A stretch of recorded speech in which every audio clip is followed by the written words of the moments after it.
Quand le public a franchi la porte, il ne sait pas très bien où il met les pieds, puisqu'il pense voir un musée très sérieux, très didactique. Et puis, il se trouve confronté à toute une série de choses bizarres, comme si elles étaient en fait, sorties de rêves. Les artistes qui constituent le collectif Art Orienté Objet jouent sur cette ambiguïté, puisqu'il y a toute une série de propositions qui paraissent être des expérimentations scientifiques et qui sont ici documentées et qui en fait ont une dimension poétique, onirique et qui ici jouent en relation, en résonance avec les œuvres du musée, puisque donc les animaux qui ont l'air d'habiter les salles, d'être ici chez eux, ont cette espèce de prolongement dans les expérimentations que proposent les artistes.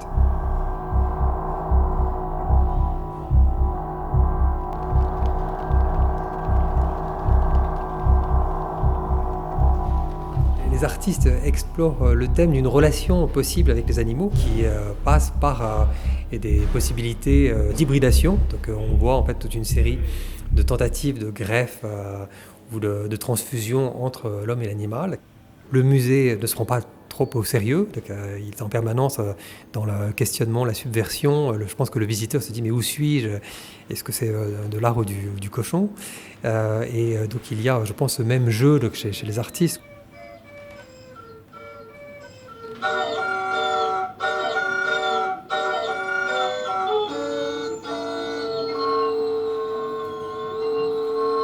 Les artistes sont allés jusqu'à se faire transfuser, donc réellement, du sang de cheval, dans une espèce d'expérience qui était assez dangereuse.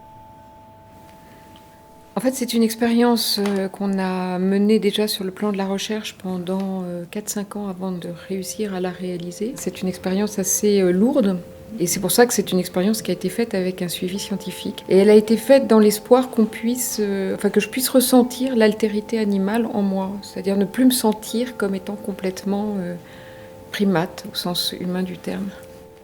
On a toujours été finalement frustrés devant le fait que tout ce qu'on peut imaginer des animaux est forcément imaginé par un cerveau humain. Donc la question c'était, est-ce qu'il y a un moment où on peut cesser d'être humain autrement que, on va dire, par empathie, fantasme, rêve, etc. Et donc l'expérience c'était vraiment ça, c'était viser un ressenti de l'altérité, mais un ressenti physique. L'idée, ça n'est pas d'avoir un discours de propagande ou de dénonciation, mais plutôt d'amener le visiteur à se poser des questions. Peut-être, effectivement, il y a une autre relation possible avec l'animal, mais qu'elle reste à définir, à découvrir, à explorer.